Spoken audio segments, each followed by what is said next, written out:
I'm 1 week sober today, and I'd like to share my history with alcohol. Um, More like, well, as I like to say, my history with poison, right? Um, so I want to be as candid as possible. So if I, ramble or I go on tangents or I, mess up my words or any sort of combination of goofs I make, then I apologize. But here we go. So I am 38, and my first real drunk. I'm not talking about drinking a wine cooler or a sip of someone's beer or something. I'm talking about a real, proper drunkenness. Was when I was 17, and I was with some friends. I was in the passenger side seat, and there was a field next to us. It was some street by my friend's house, and we were drinking screwdrivers, which is, vodka and orange juice. And I imagine the vodka was just bottom shelf, terrible, terrible stuff. Anyway, I had at least 2 of those. I might have had more, and the amount of alcohol I really don't know. Anyway, at some point, we decided to get out of the car, and I remember so clearly opening that door and just falling out and laughing and thinking, what is this feeling, and why didn't I feel it sitting in the seat? What is this feeling? And it only got better when I stood up and started running around in the field. It felt so freeing, and I would fall down and get back up and laugh and not really understand what was happening to me. But I understood that I liked this feeling, and so me and my friends, we were no stranger to mind-altering substances, like the wacky tobacco. We had been, doing that since we were 14. So, but this was something completely new. This was exciting. At some point, we got back in the car and we were driving, and I just couldn't discern what was happening around me. It just was. I was 1 minute I'm head out the window, next minute I'm like leaning on my friend. I felt like I was in a movie and it was jump cutting, just bum, new scene, bum, new scene, bum, new scene. And next thing you know, we're at an elementary school on the playground, just goofing off. And someone handed me something to smoke, and I smoked it. And about 10 minutes later, I got violently ill, and I had to be carried into the car. And it's kind of funny, when I went home, my dad was still up, and he sat down and he talked to me. And actually, I had just broken up with my girlfriend at that time, so he mistook my, how I looked and how I was feeling for just being sad or maybe crying. I don't know. It was pretty funny, but I went to bed and I woke up with just the worst hangover of all time. Oh, that's a phone. Where is that coming from? I hope that doesn't keep going. I think it's finished. Okay. Anyway, you think I would just give up booze, at that moment, but no, that was only the beginning. So throughout high school, we would,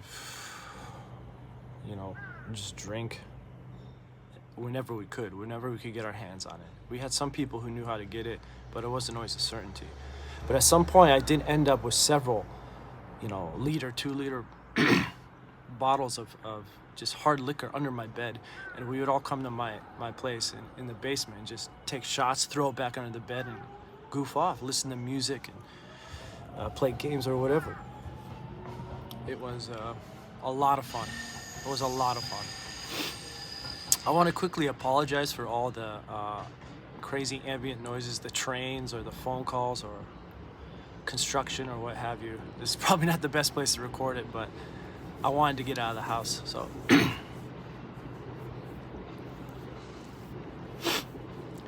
Anyway, so this carried on throughout all of high school, and then eventually in college, I went to a community college and stayed at home for the first 2 years. And of course, we would drink whenever we could get our hands on it. Any party we were invited to, we were there, even if it was 30 minutes away in a different city. We'd go there, drink, and drive home completely smashed. Sometimes we would have to sober up a little first and sit in the car for a while or get some coffee, but most times we just drove home completely drunk. And we used to congratulate ourselves. We were good drunk drivers. We knew how to handle our liquor, and maybe we did. We had a lot of practice.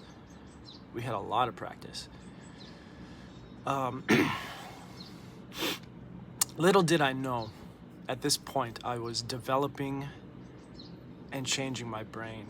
I was gaining a tolerance, first of all, and I was forever associating alcohol with fun and good times and friends. Those two were linked together. Anyway, eventually I graduated from the community college and went on to the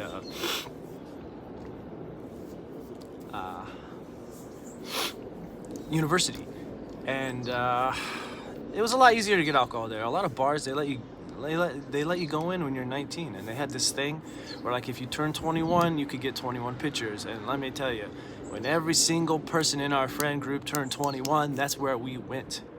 And man, we couldn't ever finish all 21 pitchers. That would be pretty remarkable, but we tried. Oh boy, we tried. Just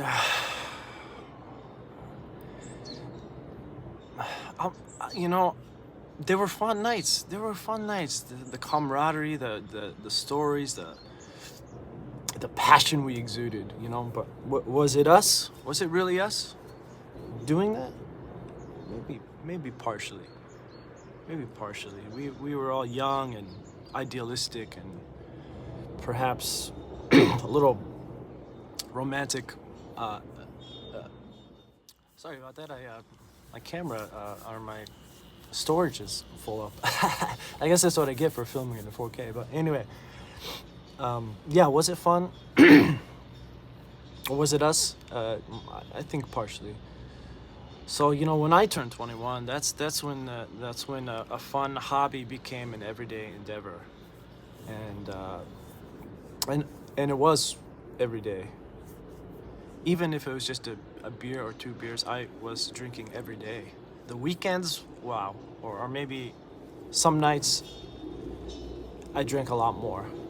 They categorize binge drinking as 5 drinks or more in men.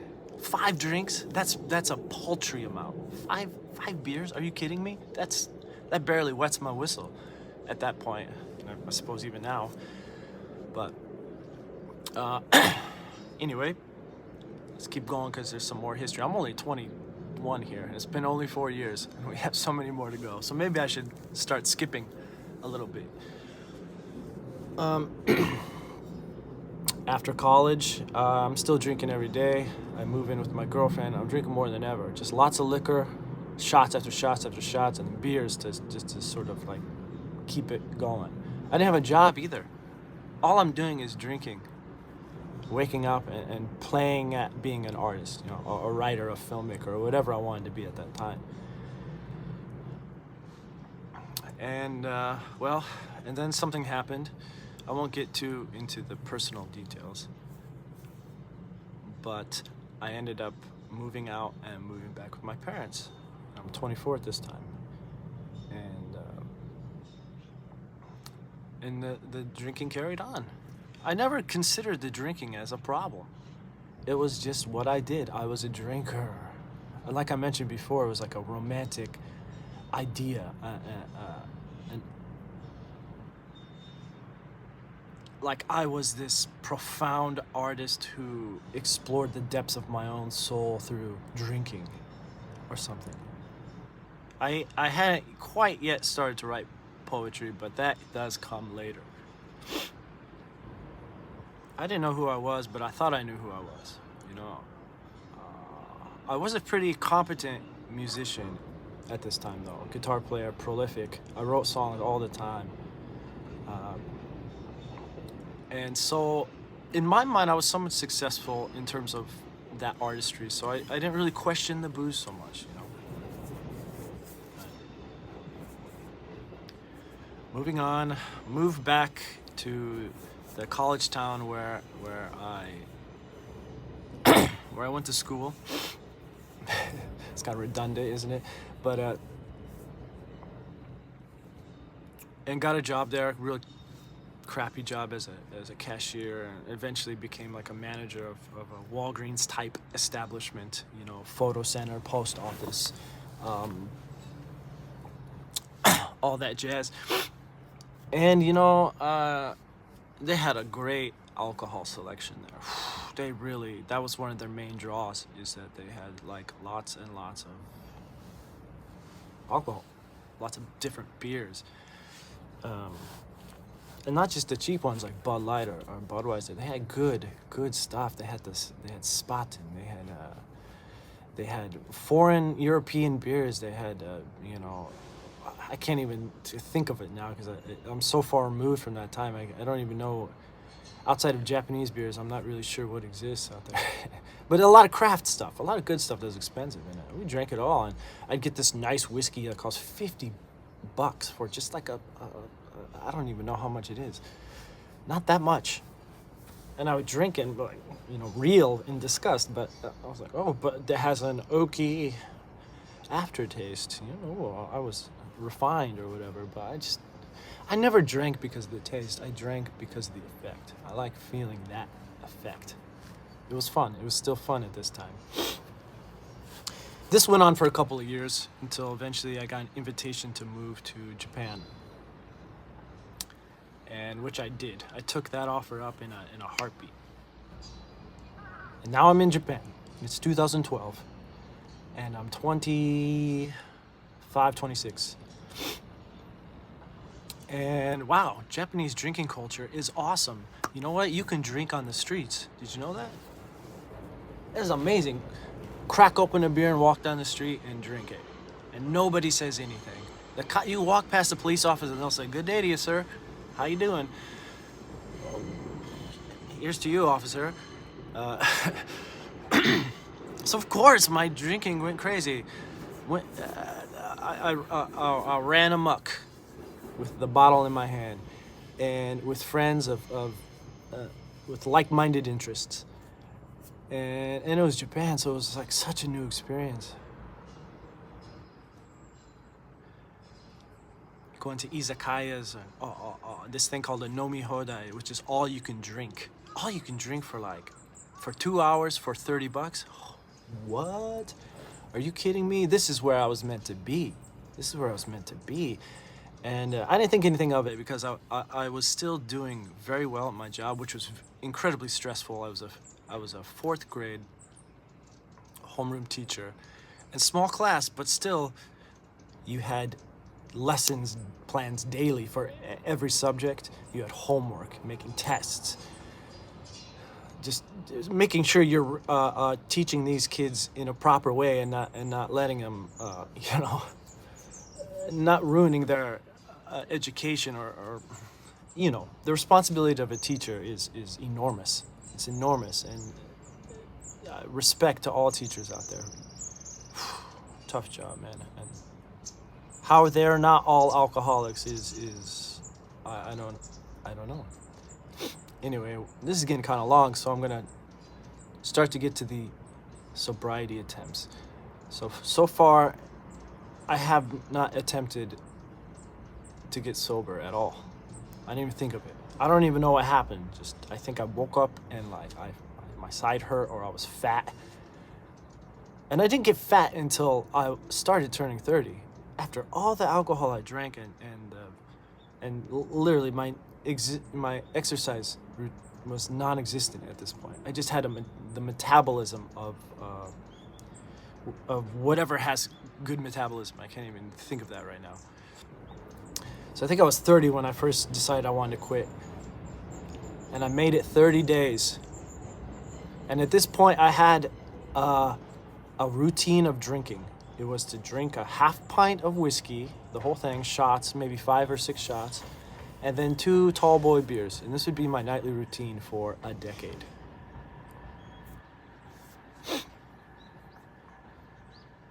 And that was weekdays. The weekends were something exponentially more taxing on my mind and my body and my wallet. So I was 30 when I first attempted to get sober. Made it 30 days. And just like that, I bought the whiskey, I bought the beers, and was right back into it. What did I do when I was drunk? Doesn't matter. Play games, watch movies, Netflix, YouTube. Try and write, maybe. Go for a walk, go out. This is the same stuff. It all blurs together. It's really just a debilitating comfort zone.